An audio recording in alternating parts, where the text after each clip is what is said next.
로마서 7장입니다.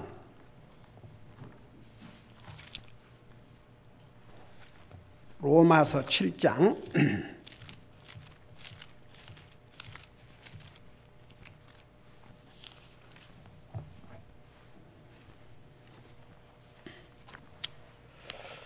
로마서 7장 11절 우리 한 절을 읽도록 하겠습니다. 로마서 7장 11절입니다. 같이 읽겠습니다. 시작. 죄가 명령을 이용해 기회를 타서 나를 속이고 그것으로 나를 죽였느니라. 아멘. 앉으시 바랍니다. 죄는 사람을 속이고 죽이는 일을 합니다. 근데 여기에 죄는 명령을 이용해 기회를 타서 그랬습니다. 자, 성경에 특별히 로마서에 보면 율법, 명령, 계명 이런 그 용어들이 나오는데 이제 넓게 말하면 하나님의 말씀이 옳시다. 근데 이제 특별히 율법이라 그럴 때는 우리 예수님께서 모세를 통해서 주신 십계명을 의미하고 계명이라고 하는 것은 하나님이 주신 명령이 옳시다. 자, 하나님이 주신 명령, 첫 명령이 무엇이었어요? 인류 역사에 율법이 오기 전에 하나님께서 인생에게 하나님이 창조하신 피조물인 사람에게 주신 첫 명령이 무엇이었습니까? 무엇이었어요? 그 십계명이 오기 전에 우리 인류의 최초의 조상인 아담에게 동산에 있는 모든 나무에서 나는 열매는 마음대로 먹지만 선악을 알게 하는 나무에서 나는 열매는 먹지 말라. 그게 주님의 명령이었습니다. 이 명령을 어겼어요. 그게 죄입니다. 하나님의 말씀을 불순종하면 그건 죄입니다. 자, 그걸 생각하면서 이 7장 11절을 보세요. 이 죄가 명령을 이용해서 만일에 명령이 없었더라면 죄를 죄로 여기지 않았겠지요. 근데 하나님께서 명령을 주셨는데 그 명령을 어김으로 죄를 범한 것입니다. 그래서 죄는 어떤 역할을 하냐 그러면 이 명령을 이용해 기회를 타서 나를 속이고 그것으로 나를 죽였느니라. 죄의 속성은 명령을 통해서 사람을 죽이고 속이는 것입니다.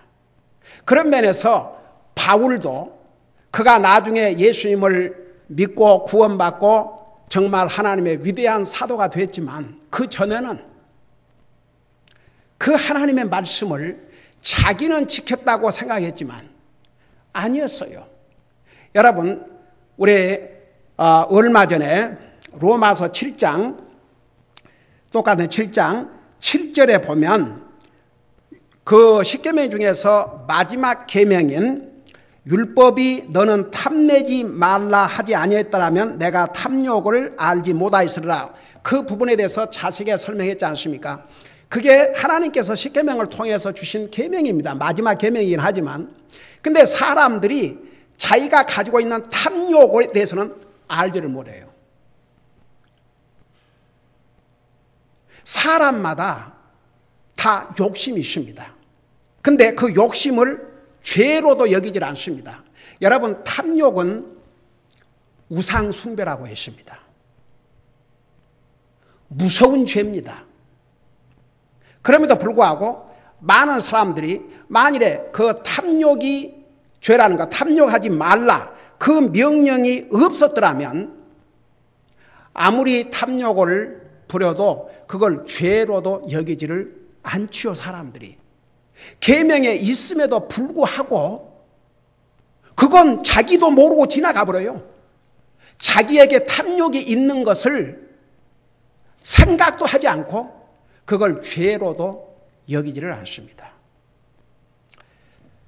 여러분, 그 탐욕은 왜 우상숭배라고 한 줄 아십니까? 탐욕은 자기밖에 모르는 이기주의적인 생각. 자기를 위해서는 어떤 것도 그런 그 욕심, 그 사람의 욕심은 끝이 없다고 그랬습니다. 그러니까 보세요. 그러니까 명령이 없거나 율법이 없으면 똑같은 죄임에도 불구하고 죄로도 깨닫지를 못합니다. 그러니까 바울도 처음에는 자기가 의로운 줄 알았습니다. 사람 앞에서는 율법을 그가 부모를 거역하지 않고 사람을 죽이지 않고 살인하지 않고 그걸 안 했으니까 자기는 의롭다고 생각했습니다. 그러나 나중에 빌립보서를 통해서 고백했지 않습니까? 자기가 예수 그리스도를 안 다음에 자기의 의로움은 절대 의로움이 아니었다는 거. 예수 그리스도를 통한 의로움만이 참 의로움이었다는 거. 그러니까 보세요. 죄는 사탄을 통해서 아담을 속이고 결국 아담을 죽였습니다. 보세요.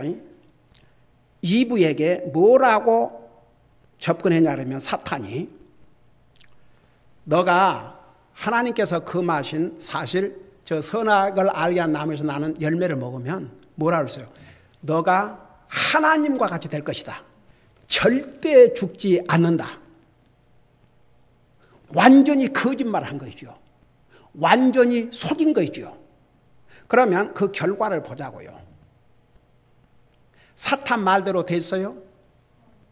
안 됐습니다. 하나님 말씀대로 됐습니다. 사탄은 우리 인류의 최초의 조상을 속인 이 사탄은 지금도 그 방법이 똑같습니다. 결국은 보세요. 그래서 죄를 짓게 했는데 그 죄는 결국은 어떻게 했습니까? 우리 인류를 죽음으로 몰아넣었습니다. 근데 사탄은 이브에게 절대 죽지 않는다고 그랬습니다. 도리어 눈이 밝아져서 하나님같이 된다고 그랬습니다. 근데 우리는 지금 잘 알고 있습니까? 잘 알고 있지 않습니까? 여러분, 눈이 밝아지기는 밝아졌는데 그래서 하나님과 같이 됐어요? 아니면 자기의 벌거벗은 몸을 보고 부끄러워했어요? 도리어 눈이 밝아져가지고 자기의 벌거벗은 몸을 보고 부끄러워가지고 나무 잎으로 자기를 가렸다고 그랬습니다. 그러니까 하나님 말씀대로 했습니다. 사탄의 말대로가 아니고 죄는 그와 같다고 말입니다. 속이고 죽이고 그게 죄가 하는 일이에요. 왜 죄를 짓지 말라고 한 줄 아세요? 죄는 결국은 우리를 망하게 하니까. 죄의 값은 죽음이라고 그랬습니다. 로마서 6장 23절에. 그러니까 보세요. 사실 율법 이전에 최초의 명령은 우리 최초의 조사에게 주신 명령이었습니다. 그게 하나님의 법이었습니다. 그런데 죄는 결국 하나님의 말씀, 하나님의 명령을 불순종하는 것이 죄인데 그 불순종하면 도리어 유익이 될 것처럼 우리의 최초의 조상 아담 이브를 속였습니다. 그 속임수에 넘어갔습니다. 사탄은 결코 죽지 아니하라고 그랬습니다. 그런데 결과는 어떻게 됐어요? 아담 이브 죽었고 지금도 사람 죽고 있지 않습니까? 우리 주님이 드디어 오시면 예수님을 믿고 구원받은 우리도 육체적인 죽음을 겪어야 됩니다. 예수님께서 오늘 밤에 오신다 그러면 우리가 죽음을 맛보지 않고 들림을 받지만 잘 들어보세요. 이 육체를 가지고 가는 것이 아닙니다. 이 육체를 변화시켜서 그러니까 성경은 순식간에 눈 깜짝할 사이에 영어로 in a twinkle of an eye 그야말로 눈 깜짝할 사이 그게 얼마나 빠릅니까? 옛날에 제가 전도 다니는데 남편이라는 사람이 목사님 저는 별 걱정하지 않습니다. 아니 언젠가는 죽어서 만일 예수님 안 믿으면 지옥 가는데 걱정을 하지 않다니요. 그랬더니 제 집사람이 예수에 미쳐가지고 하여간 예수님이라 그러면 완전히 미쳤어요. 그런 제 마누라는 당연히 하늘나라 갈 것이고, 그 하늘나라 이제 그 목사님 말대로 데리고 가실 때 저는 제 와이프 다리 붙들고만 있으면 그런 농담을, 여러분 마태복음에 보면요, 하나님 끝까지 안 믿고 간 사람들은 최고의 심판대, 그들의 말까지도 영어로는 아이들 월드, 그러니까 별 정말 쓸데없는 그런 무익한 말조차도 심판을 받을 것이라고 우리 예수님께서 친히 경고해 주셨습니다. 근데 그걸 장난으로, 여러분 보세요. 죄는 우리 인생을 죽게 만들었습니다. 죄는 도리어 명령을 이용해서 사람을 속이고 죽이는 역할을 합니다. 죄는 100% 우리에게 유익이 되지 않습니다. 보세요.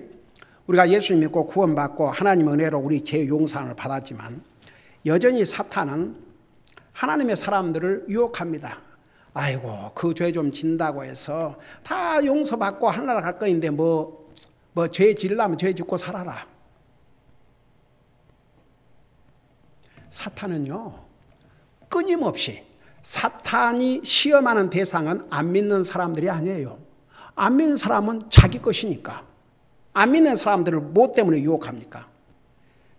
사탄이 공격할 대상은, 사탄이 시험하고자 하는 대상은 하나님을 믿는 사람들입니다. 그래서 하나님의 사람들은 그 사탄의 정체를 분명히 알아야 됩니다. 여러분, 사탄은 이 세상을 통해서, 우리 옛사람을 통해서, 어떻게 보면 가까운 가족이나 친척이나 이웃이나 친구들을 통해서 우리를 시험을 해요. 죄는 우리를 기만합니다. 심지어 죄는 하나님의 명령을 딱 가지고 도리어 속이고 죽이는 역할을 합니다. 근데 여러분 보세요. 아무리 죄가 사람을 속이고 죽이려고 하지만 사람들은 보세요. 그 죄 짓는 게 재밌고 하나님 안 믿는 사람은 하나님의 뜻대로 사는 것보다는 자기 뜻대로 사는 게 즐겁고 자기 마음대로 사는 게 즐겁고 그래요. 그러니까 속아 넘어가는 거죠. 그렇지만 죄는 반드시 우리에게 해를 가져다 준다는 거 절대 잊으면 안 됩니다. 그러니까 보세요. 이 아담의 죄, 이 원죄 때문에 우리가 예수님을 믿고 구원받은 다음에도 우리 주님이 드디어 오시면 육체적인 죽음을 당해야 합니다. 죽어야 됩니다. 그러니까 예수님이 이제 오신다 해도 우리 구원받은 하나님의 자녀들이 들림 받지만 이 육체를 가지고 가는 것은 아닙니다. 이 육체를 변화시키는 것이요. 이 몸을 가지고 가는 것이 아닙니다. 그러니까 여기에 죄가 명령을 이용해 기회를 타서 바울을 속이고 바울을 죽인다는 것을 바울 사도를 통해서 여기에 알려주신 거예요.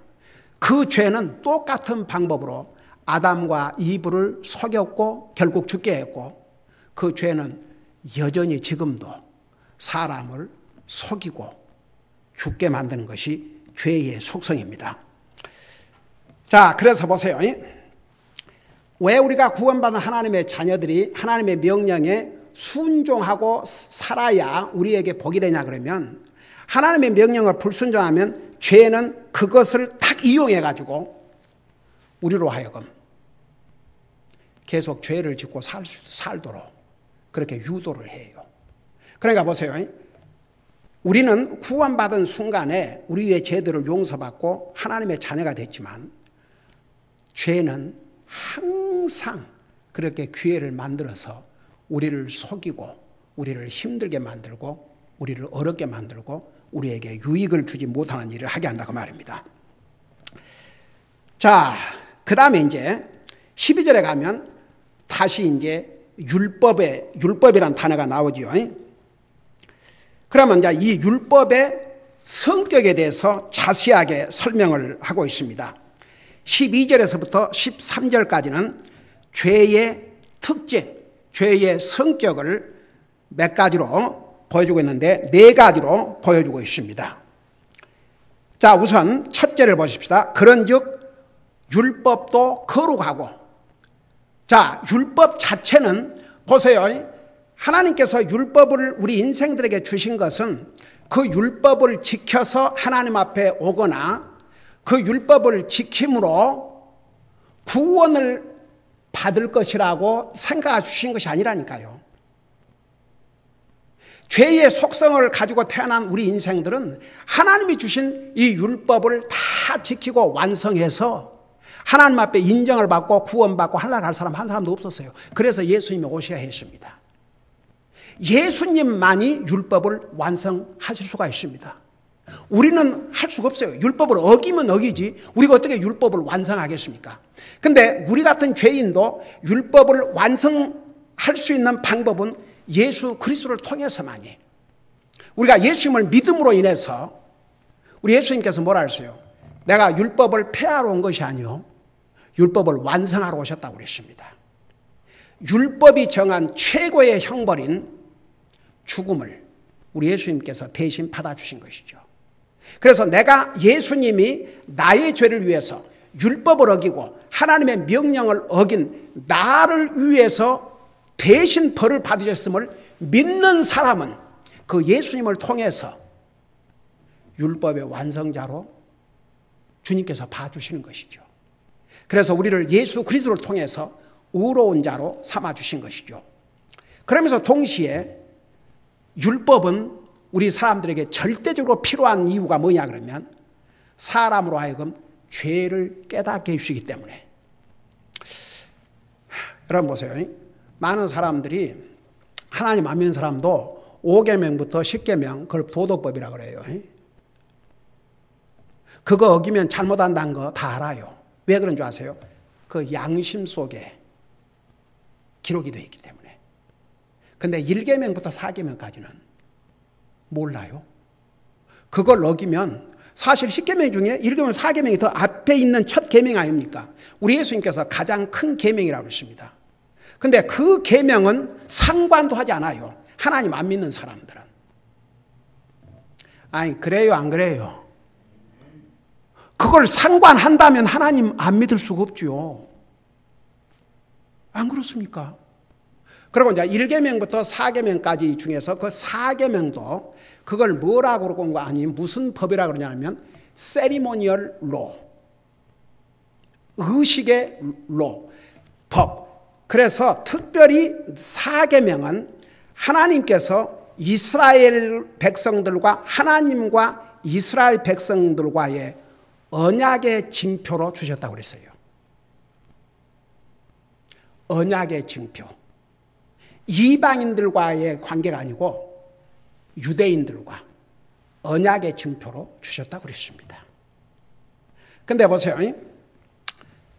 그래서 이제 우리 예수님께서 이 땅에 오셨을 때 특별히 유대인들은 막 이방인들에게 그 4계명을 강조하고 하니까 예수님께서 안식일 날 병든 자를 고쳐주시고 그렇게 하니까 그걸 바리새인들이 트집을 잡고 하나님의 아들이라고 하면서 어떻게 4계명 안식일을 범할 수 있느냐 그렇게 했을 때 사실 그 10계명을 누가 주셨어요? 우리 예수님이 주셨어요.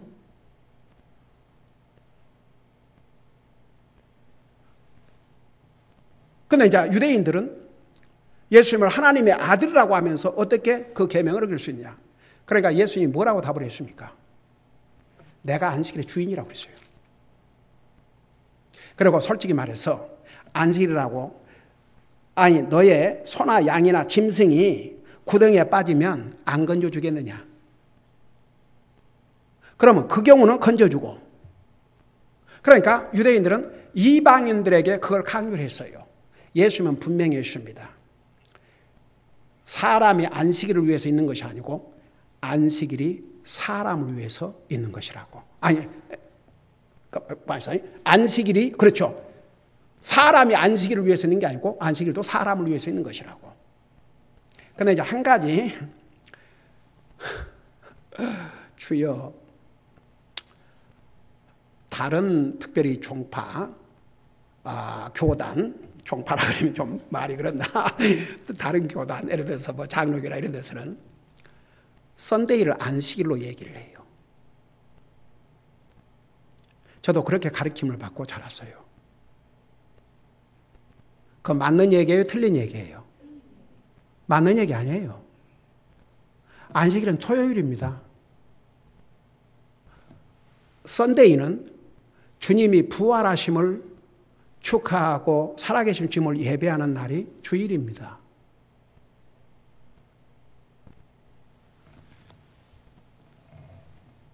오늘 안식일 아니에요. 안식일은 특별히 유대인들에게 하나님께서 주신 언약의 징표로 주셨습니다. 그래서 구약시대 때 율법 아래서 이스라엘 백성들은 안식일을 지켜야 됐어요. 왜? 하나님과 이스라엘 백성들과의 언약의 징표이기 때문에. 만일에 유대인으로서 안식일을 지키지 아니하면 율법 아래서 어떻게 했습니까? 돌로 쳐 죽이도록 했어요. 공개적인 처형을 했습니다. 근데 우리 예수님께서 이 땅에 오셔서 만 백성을 구원하시기 위해서 이 땅에 오신 예수님에게 시비를 걸고 유대인들이 그랬을 때 우리 예수님은 그걸 분명히 말씀해 주셨습니다. 오늘 우리는 안식일을 지킨 것이 아니고 주님이 부활하신 날. 그리고 이제 우리 로마서에 가면은 14장인가 보면 우리에게는 사실 모든 날이 주님의 날입니다. 그러면 주일날은 우리가 와서 주님 앞에 예배드리고 주님 섬기고 평일날은 내 마음대로 주님 잊어버리고 내 마음대로 살아야 된다. No. 365일이 주님의 날이고 우리 그리스도인들은 365일을 항상 주님 생각하면서 주님을 안아하고 주님을 존중히 여기고 주님을 사랑하고 그야말로 우리가 먹든지 마시든지 무엇을 하든지 우리가 세상에 가서 일을 하든지 사업을 하든지 무엇을 하든지 가정 살림을 하든지 항상 하나님 앞에 영광을 돌려드리고 항상 하나님 앞에 감사드리고 항상 주님을 찾고 그래서 사실 우리에게는 365일이 다 주님의 날이에요. 자, 그럼에도 불구하고 우리 초대교회 성도들은 사실 사도행전 보세요. 날마다 성전에 모이기를 힘썼다고 그랬어요. 근데 이제 우리가 특별히 예수님의 부활을, 그러니까 썬데이라는 의미가 보세요. 우리 다들 월화수목 금토일 그렇게 하지요. 근데 여러분 달력을 보세요. 순서를 봐요. 한 주에 제일 첫날이 어떤 날이에요? 주일이에요. 그러니까 사실은 우리 믿는 사람은 월화수목금토일 그래야 맞아요. 일월화수목금토 그래야 맞아요. 일월화수목금토 달력에 그렇게 나와 있잖아요. 한 주의 첫날이 썬데이요, 썬데이. 그러니까 한 주 첫날 이날 주님께서 부활하신 것이죠. 그래서 사실은 우리가 이제 썬데이에 모여서 주님의 부활을 사실 부활절만 하는 게 아니고 항상 살아계신 주님을 우리가 찬양하고 경배하고 여러분 제가 여러분들에게 개인적으로 퍼스널 디보션 개인적으로 기도하고 말씀 읽음으로 주님과의 그 교제 예배의 삶을 살 뿐만 아니라 또 가정 예배를 통해서 그리고 교회 와서 공개적인 예배를 통해서 항상 우리는 주님을 예배하고 섬기는 그런 삶을 살아야죠. 그러니까 보세요. 율법은 우리 인생들에게 죄를 깨닫게 해 주셨고 깨닫게 하도록 하나님이 주셨고 그리고 그 율법을 통해서 죄인인 것을 깨닫는 사람은 내가 율법을 지켜서 의로운 자가 되기는 틀렸구나. 내가 율법을 지켜서 율법을 완성해서 하나님 앞에 가기는 틀렸구나. 이걸 깨닫고 주님 앞에 오는 거죠. 그래서 갈라디아서에서는 율법은 우리를 주님 앞으로 인도하는 가정교사 역할을 한다고 그랬어요. 그래서 율법 자체가 나쁜 게 아니에요. 율법이 죄가 아닙니다. 그 율법을 어긴 게 죄지 율법 자체가 잘못된 게 아니에요. 그래서 여기에 율법의 첫째 특징을 거룩하다 그랬습니다. 자, 보세요. 12절 율법도 거룩하고 그랬어요. 그러면 율법이 왜 거룩하냐? 여러분 보세요. 특별히 십계명 중에서 1계명부터 4계명, 4계명은 특별히 유대인들과 하나님과의 언약을 가르쳤지만 하나님에 관한 그 계명은 하나님에 대한 우리 인생들의 의무를 기록하고 있어요. 우리 인생들이 하나님을 향해서 어떻게 살아야 될 것인가. 그래서 그 율법은 거룩합니다. 하나님은 거룩하신 하나님이십니다. 우리를 창조하신 창조주가 우리 하나님이십니다. 석가가 우리 인생을 창조하지 않았습니다. 모하멧이 우리 인생을 창조하지 않았습니다. 심지어 그들이 기록한 책 어디에도 우리 인생을 창조했단 말 없습니다. 여러분, 석가가 생로병사 그걸 깨달았어요. 사람이 태어나면 늙고 병들고 죽는다. 그러니까 너무 욕심 부리지 말고 마음을 비우고 살아라. 그렇지만 그 좋은 가르침이에요. 사실은 그게 다 성경에서 나온 얘기예요. 근데 그 석가가 내가 인생을 창조했다 한 적이 없고 자기가 하나님이라고 선언한 적도 없어요. 모슬람도 마찬가지예요. 모하멧도 자기가 선지자라는 것이지 자기가 인생을 창조했다고 어디에도 없어요. 거짓말을 해도 어느 정도까지 해야지. 그러니까 보세요. 우리 인생을 창조하신 분은 우리 하나님이세요. 그 창조주 하나님, 그 하나님과의 관계를 십계명에서 첫째, 둘째, 셋째, 그 넷째, 그 부분은 하나님과의 관계를 주신 계명이기 때문에 그 율법은 거룩한 것입니다. 여러분, 우리 인생들이 하나님을 향해서 어떻게 살아야 되고 하나님과의 관계를 어떻게 하고 살아야 되고 하나님 앞에 우리 인생의 의무를 기록하고 있기 때문에 율법은 거룩한 것입니다. 그 면에서. 이제 여러분, 이 상에는 이 계명은 아예 상관도 하지 않고 그래도 뭐 5계명부터 10계명까지는 그거 이제 하면 그걸 범하면 다 죄요. 자기에게 나쁘다는 걸 아니까 그런 대로 그 양심이 있어서 그래도 선하게 살아보려고 한다. 그러니까 사람들이 선하게 살아보려고 한다. 저 사람은 법이 없어도 살 수 있는 선한 사람이다. 그 무엇을 가지고 얘기한 줄 아세요? 5계명부터 10계명까지를 기준으로 가지고. 그들에게 1계명부터 4계명까지는 안중에도 없습니다. 근데 5계명부터 10계명까지 아무리 잘 지켜도 하나님을 믿지 아니하면 하나님의 자녀로서 구원받지 못하면 우리 하나님께서 우리 인생을 사랑하셔서 사람은 하나님을 원치 않고 하나님 뜻대로가 아니라 자기 뜻대로 살기를 원하고 하나님이 없는 삶을 살기를 원함에도 불구하고 그렇게 살다 죽으면 영원한 지옥 가니까 우리 인생을 구원하실 길을 친히 주셨어요. 예수 그리스도를 통해서. 그리고 그 예수를 믿음으로 율법을 완성할 수 있는 길을 열어주셨어요. 그럼에도 불구하고 끝까지 예수님 믿지 않고 1계명부터 4계명까지는 상관도 하지 않고 그럼에도 사람들에게는 5계명부터 10계명까지 사람 눈에 잘 지키니까 저 사람은 착한 사람이다. 법 없어서 산다. 이런 사람들은 이 세상 떠날 때 지옥 갈 수밖에 없습니다.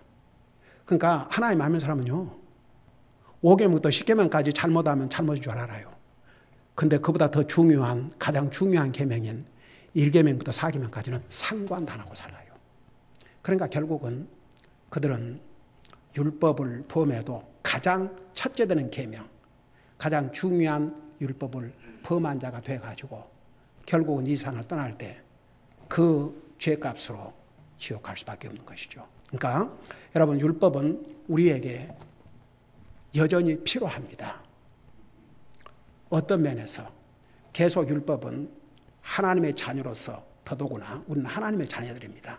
하나님 앞에 우리가 해야 될 의무를 다하고 살라고. 그러니까 다 해서 구원받고 하는 건 아니지만 우리가 구원받은 하나님의 자녀이기 때문에, 여러분 보세요. 율법을 완성하러 오신 예수님께서 뭐라고 그런 줄 아십니까? 1계명부터 4계명까지 이것이 가장 큰 계명이고 첫째 되는 계명이니, 그래놓고 뭐라고 그랬어요? 주 내 하나님을 사랑하되 마음을 다하고 생각을 다하고 혼을 다하고 힘을 다해서 주 너희 하나님을 사랑하라.